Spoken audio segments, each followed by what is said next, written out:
ಈಸಿಯಾಗಿ ಮಾಡುವಂಥ ತಿಂಡಿ ರೆಸಿಪಿ ಮತ್ತು ಲಂಚ್ ಬಾಕ್ಸಿಗೂ ಕೂಡ ತುಂಬ ಚೆನ್ನಾಗಿರುತ್ತೆ.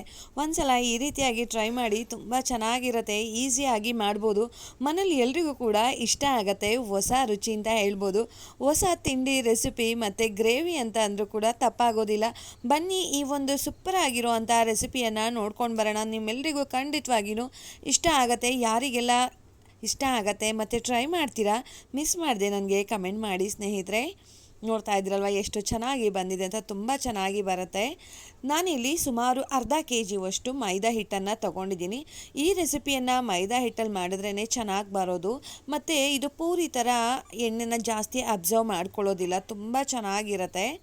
ಇದಕ್ಕೆ 1 ಸ್ಪೂನಷ್ಟು ಸಕ್ಕರೆ ಹಾಕೋತಾ ಇದ್ದೀನಿ. 2 ಟೇಬಲ್ ಸ್ಪೂನಷ್ಟು ಚಿರೋಟಿ ರವೆ, 2 ಸ್ಪೂನ್ ತುಪ್ಪ ಅಥವಾ ಎಣ್ಣೆ ಯಾವುದು ಬೇಕಾದರೂ ಹಾಕ್ಕೊಳ್ಬೋದು. ರುಚಿಗೆ ಉಪ್ಪು,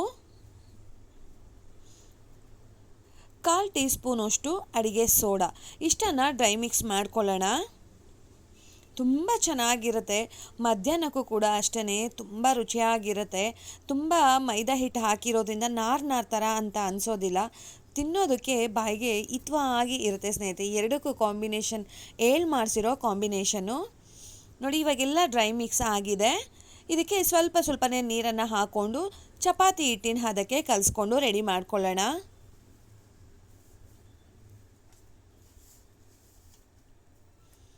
ಸ್ವಲ್ಪನೇ ನೀರನ್ನು ಹಾಕ್ಕೊಳ್ಳಿ. ಮೈದಾ ಇಟ್ಟಿರೋದ್ರಿಂದ ಜಾಸ್ತಿ ನೀರನ್ನು ಅಬ್ಸರ್ವ್ ಮಾಡೋದಿಲ್ಲ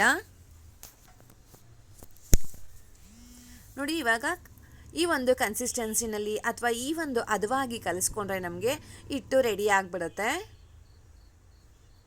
ಇದನ್ನು ಒಂದು 10 ನಿಮಿಷ ಬಿಟ್ಬಿಡೋಣ. ಒಂದು 10 ನಿಮಿಷ ಆದಮೇಲೆ ನಾವು ಇದನ್ನು ಒಂದು 2-3 ಸಲ ಚೆನ್ನಾಗಿ ನಾದ್ಕೋಬೇಕಾಗತ್ತೆ. ನಾವು ನಾದ್ತಾ ತುಂಬ ಸಾಫ್ಟ್ ಆಗಿಬಿಡುತ್ತೆ. ಟೈಮ್ ಇದೇನು ಜಾಸ್ತಿ ತಗೊಳ್ಳೋದಿಲ್ಲ, ಬೇಗನೆ ಆಗೋಗ್ಬಿಡುತ್ತೆ ನೋಡಿ. ಈ ರೀತಿಯಾಗಿ ಮಾಡಿಕೊಂಡು ಇವಾಗ ನಾವು ಪೂರಿ ಥರ ಇದನ್ನು ಲಟ್ಟಿಸಬಾರ್ದು ಸ್ನೇಹಿತರೆ. ನಾವು ಸುಮಾರು ಈಗ 1 ಪೂರಿ ಮಾಡ್ತೀವಿ ಅಂತ ಹೇಳಿದ್ರೆ ಎಷ್ಟು ನಾವು ಕ್ವಾಂಟಿಟಿ ತಗೋತೀವಿ ಆ ಉಂಡೆಯನ್ನು, ಸುಮಾರು ಅದರ 2 ಪಟ್ಟು ಜಾಸ್ತಿ ತಗೋಬೇಕು ನೋಡಿ. ಚಪಾತಿ ಹಿಟ್ಟಿಗಿಂತ ಕಡಿಮೆ ಇರಬೇಕು, ಪೂರಿಗಿಂತ ಜಾಸ್ತಿ ಇರಬೇಕು ಸ್ನೇಹಿತರೆ. ಈ ಒಂದು ದಪ್ಪದಲ್ಲಿ ನೀವು ತೊಗೊಳ್ಬೇಕಾಗತ್ತೆ ಉಂಡೆಯನ್ನು. ನಾನು ಇವಾಗ ಮೈದಾ ಹಿಟ್ಟನ್ನೇ ಡಿಪ್ ಮಾಡಿ ಇದನ್ನು ಲಟ್ಟಿಸ್ತಾ ಇದ್ದೀನಿ. ಪೂರ್ತಿ ತೆಳುವಾಗಿನೂ ಲಟ್ಟಿಸ್ಬಾರ್ದು ಮತ್ತು ದಪ್ಪನೂ ಇರಬಾರ್ದು, ಕರೆಕ್ಟಾಗಿ ಲಟ್ಟಿಸ್ಬೇಕಾಗತ್ತೆ ಇದನ್ನು. ಆ ಒಂದು ಕನ್ಸಿಸ್ಟೆನ್ಸಿ ಕೂಡ ನಾನು ನಿಮಗೆ ತೋರಿಸ್ತಾ ಹೋಗ್ತೀನಿ ಮತ್ತು ಯಾವ ಸೈಜಲ್ಲಿ ಇರಬೇಕು ಅಂತ ಕೂಡ ನಾನು ತೋರಿಸ್ತಾ ಹೋಗ್ತೀನಿ. ತುಂಬ ದಪ್ಪ ಇದ್ದರೂ ಕೂಡ ಅಷ್ಟು ಎಣ್ಣೆಯಲ್ಲಿ ಫ್ರೈ ಆಗೋದಿಲ್ಲ ಮತ್ತು ತೆಳುವಾಗಿದ್ದರೆ ತುಂಬ ಕ್ರಿಸ್ಪ್ ಆಗಿಬಿಡುತ್ತೆ. ನಮಗೆ ಸಾಫ್ಟಾಗೂ ಇರಬೇಕು, ಕ್ರಿಸ್ಪಾಗೂ ಇರಬೇಕು ಅಂದರೆ ನೋಡಿ ಈ ಒಂದು ಅಳತೆನಲ್ಲಿ ಅಥವಾ ಈ ಒಂದು ಸೈಜಲ್ಲಿ ನೀವು ಲಟ್ಸಿದ್ರೆ ತುಂಬ ಚೆನ್ನಾಗಿ ಬರುತ್ತೆ. ನಾನಿಲ್ಲಿ ಎಣ್ಣೆನ ಮೀಡಿಯಮ್ ಫ್ಲೇಮ್ನಲ್ಲಿ ಬಿಸಿಗೆ ಇಟ್ಕೊಂಡಿದ್ದೀನಿ ನೋಡಿ. ಇದನ್ನು ಎಣ್ಣೆಯಲ್ಲಿ ಡಿಪ್ ಮಾಡ್ತಾ ಇದ್ದೀನಿ. ನೀವೇ ನೋಡ್ತಾ ಇದ್ದೀರಾ ಎಷ್ಟು ಚೆನ್ನಾಗಿ ಉಬ್ಬಿ ಬರ್ತಾ ಇದೆ ಅಂತ. ತುಂಬ ಚೆನ್ನಾಗಿ ಉಬ್ಬಿ ಬರುತ್ತೆ ಸ್ನೇಹಿತರೆ. ಹೂವಿನ ಥರ ಇರುತ್ತೆ ಅಂದರೆ ನೀವು ನಂಬೋದಿಲ್ಲ. ಮೈದಾ ಹಿಟ್ಟಲ್ಲಿ ಹೂವಿನ ಥರ ಬರುತ್ತಾ ಅಂತ ಹೇಳ್ತೀರಾ. ಹೌದು ಸ್ನೇಹಿತರೆ, ಹೂವಿನ ಥರ ಇರುತ್ತೆ, ತುಂಬ ಚೆನ್ನಾಗಿರುತ್ತೆ. ಇದು ಸ್ವಲ್ಪ ಕಲರ್ ಚೇಂಜ್ ಆಗೋ ತನಕ ಮತ್ತು ಬಬಲ್ಸ್ ಕಡಿಮೆ ಆಗೋ ತನಕ ಎಣ್ಣೆಯಲ್ಲಿ ಫ್ರೈ ಮಾಡ್ಕೊಳ್ಬೇಕಾಗತ್ತೆ. ಈ ರೀತಿಯಾಗಿ ನೀವು ಯಾವತ್ತೂ ಕೂಡ ಟ್ರೈ ಮಾಡಿರಲ್ಲ ಅನಿಸುತ್ತೆ. ಮಿಸ್ ಮಾಡದೆ ಟ್ರೈ ಮಾಡಿ. ಹೊಸ ತಿಂಡಿ ರೆಸಿಪಿ ಎಲ್ರಿಗೂ ಕೂಡ ತುಂಬ ಇಷ್ಟ ಆಗುತ್ತೆ. ಸೊ ಇದೇ ರೀತಿಯಾಗಿಯೇ ಪ್ರತಿಯೊಂದನ್ನು ಕೂಡ ನಾವು ಫ್ರೈ ಮಾಡಿ ಎತ್ತಿಟ್ಕೊಂಡ್ಬಿಡೋಣ.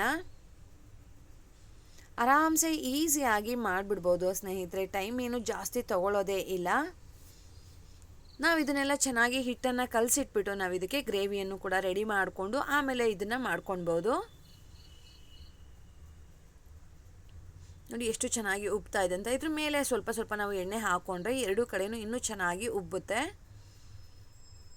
ಇವಾಗ ಇದು ಕೂಡ ಆಗಿದೆ ನೋಡಿ. ಕಲರ್ ಕೂಡ ನೋಡ್ತಾ ಇದ್ದೀರಲ್ವ ಎಷ್ಟು ಚೆನ್ನಾಗಿ ಬಂದಿದೆ ಅಂತ ಹೇಳಿ. ಇದು ಎಣ್ಣೆನ ನಾನು ಹೇಳ್ದಾಗೆ ಜಾಸ್ತಿ ಅಬ್ಸರ್ವ್ ಮಾಡೋದಿಲ್ಲ ಸ್ನೇಹಿತರೆ.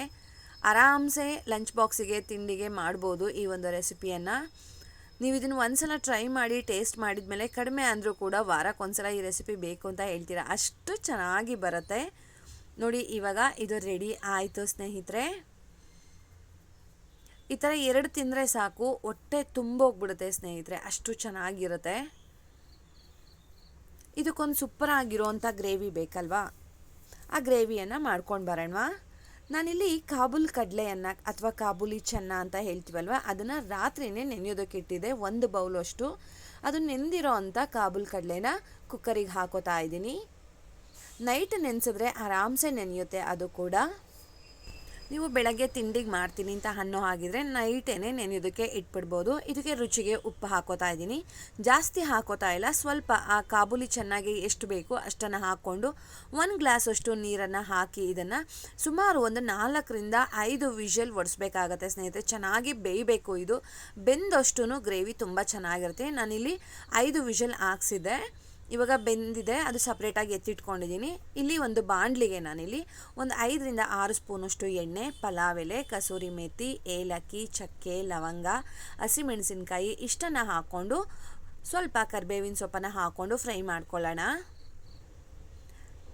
ಸ್ಪೈಸಸ್ ಹಾಕೋದ್ರಿಂದ ಒಂದು ಎಕ್ಸ್ಟ್ರಾ ಟೇಸ್ಟ್ ಅಂತ ಹೇಳ್ಬೋದು. ಮುಂದೆ ಗರಂ ಮಸಾಲ ಕೂಡ ಹಾಕೋದಿದೆ. ಅದ್ರ ಜೊತೆ ಈ ಒಂದು ಸ್ಪೈಸನ್ನು ಈ ಥರ ಹಿಂಗೆ ಆ್ಯಡ್ ಮಾಡಿದ್ರೆ ತುಂಬ ಚೆನ್ನಾಗಿರುತ್ತೆ ಸ್ಪೈಸಸ್ ಎಲ್ಲ. ನಾನಿಲ್ಲಿ ಮೀಡಿಯಮ್ ಸೈಜಿಂದು ಒಂದು 3 ಈರುಳ್ಳಿಯನ್ನು ಫೈನ್ ಚಾಪ್ ಮಾಡಿ ಹಾಕ್ತಾ ಇದ್ದೀನಿ ಸ್ನೇಹಿತರೆ. ಆದಷ್ಟು ಫೈನ್ ಚಾಪೇ ಇರಲಿ. ನೋಡಿ, ಇವಾಗ ಆಲ್ಮೋಸ್ಟ್ ಒಂದು ಅರ್ಧ ಭಾಗ ಫ್ರೈ ಆಗಿದೆ ಈರುಳ್ಳಿ. ನೋಡಿ ಎಷ್ಟು ಚೆನ್ನಾಗಿ ಫ್ರೈ ಆಗಿದೆ ಅಂತ. ಇವಾಗ ಪುಡಿಗಳನ್ನು ಹಾಕ್ತಾ ಬರೋಣ. ಒಂದು ಅರ್ಧ ಸ್ಪೂನಷ್ಟು ಗರಂ ಮಸಾಲ, 1 ಸ್ಪೂನಷ್ಟು ಧನಿಯಾ ಪುಡಿ, 1 ಸ್ಪೂನ್ ಅಚ್ಚ ಖಾರದ ಪುಡಿ, ಸ್ವಲ್ಪ ಅರಿಶಿಣ, 1 ಸ್ಪೂನ್ ಶುಂಠಿ ಬೆಳ್ಳುಳ್ಳಿ ಪೇಸ್ಟು.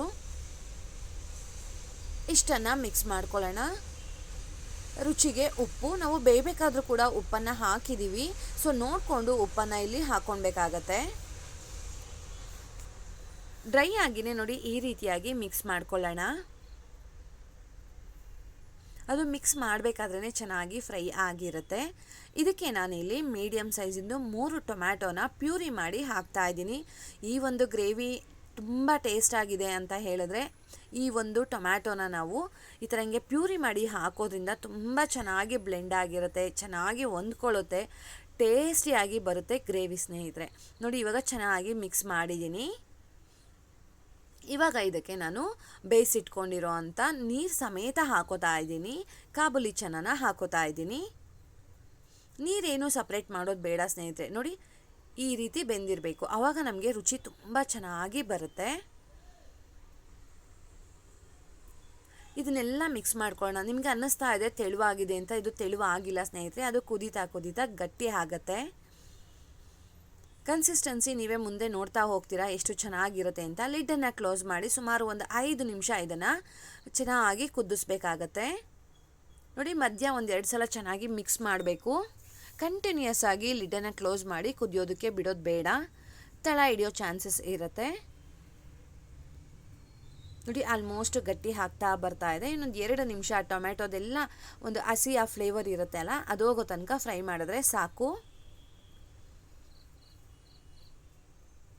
ನೋಡಿ, ಇವಾಗ ಒಂದು 2 ನಿಮಿಷ ಆಗಿದೆ.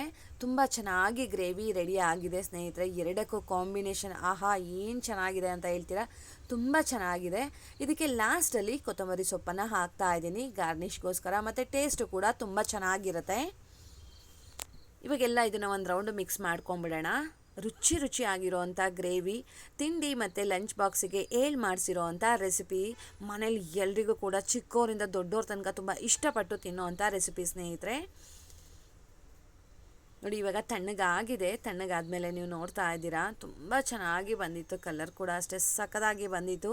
ನಿಮಗೆ ಕಲರ್ ಇನ್ನೂ ತುಂಬ ಚೆನ್ನಾಗಿ ಬೇಕು ಅಂತ ಅಂದರೆ ನೀವು ಕಾಶ್ಮೀರಿ ರೆಡ್ ಚಿಲ್ಲಿ ಪೌಡರನ್ನು ಕೂಡ ನೀವು ಹಾಕೊಳ್ಬೋದು. ಬನ್ನಿ, ಇವಾಗ ಸರ್ವ್ ಮಾಡ್ತಾ ಇದ್ದೀನಿ. ಚೆನ್ನಯಿಂದ ಮಾಡಿರೋ ಅಂಥ ಗ್ರೇವಿ, ಕಾಬೂಲಿ ಚೆನ್ನ ಗ್ರೇವಿ ಸಕ್ಕತ್ತಾಗಿರುತ್ತೆ, ಟೇಸ್ಟಿಯಾಗಿರುತ್ತೆ. ಮಕ್ಕಳಂತೂ ಇನ್ನೂ ಬೇಕು ಅಂತ ಅಂತಾರೆ, ಅಷ್ಟು ರುಚಿಯಾಗಿರುತ್ತೆ ಸ್ನೇಹಿತರೆ. ನೀವು ಕೂಡ ಟ್ರೈ ಮಾಡಿ. ಯಾರೆಲ್ಲ ಟ್ರೈ ಮಾಡ್ತೀರಾ ಕಮೆಂಟ್ ಮಾಡೋದನ್ನು ಮರಿಬೇಡಿ ಸ್ನೇಹಿತರೆ. ಹೊಸದಾಗಿ ಮಾಡಿರೋ ಅಂಥ ತಿಂಡಿ ರೆಸಿಪಿ ಈ ಥರ ನೀವು ಟ್ರೈ ಮಾಡಿರಲ್ಲ, ಒಂದ್ಸಲ ಟ್ರೈ ಮಾಡಿ ಆಮೇಲೆ ಹೌದು ತುಂಬ ಚೆನ್ನಾಗಿ ಬಂದಿತ್ತು ಅಂತ ಅಂದ್ಬಿಟ್ಟು ನನಗೆ ಕಮೆಂಟ್ ಮಾಡ್ತೀರಾ. ಡೆಫಿನೆಟ್ಲಿ ತುಂಬ ಚೆನ್ನಾಗಿ ಬರುತ್ತೆ ಸ್ನೇಹಿತರೆ. ನಿಮ್ಮೆಲ್ಲರಿಗೂ ಇಷ್ಟ ಆಗಿದೆ ಅಂತ ಅಂದ್ಕೊತಾ ಇದ್ದೀನಿ. ಹೋಗಿ ಬರಲಾ? ಬಾಯ್ ಸ್ನೇಹಿತರೆ, ನಮಸ್ತೆ.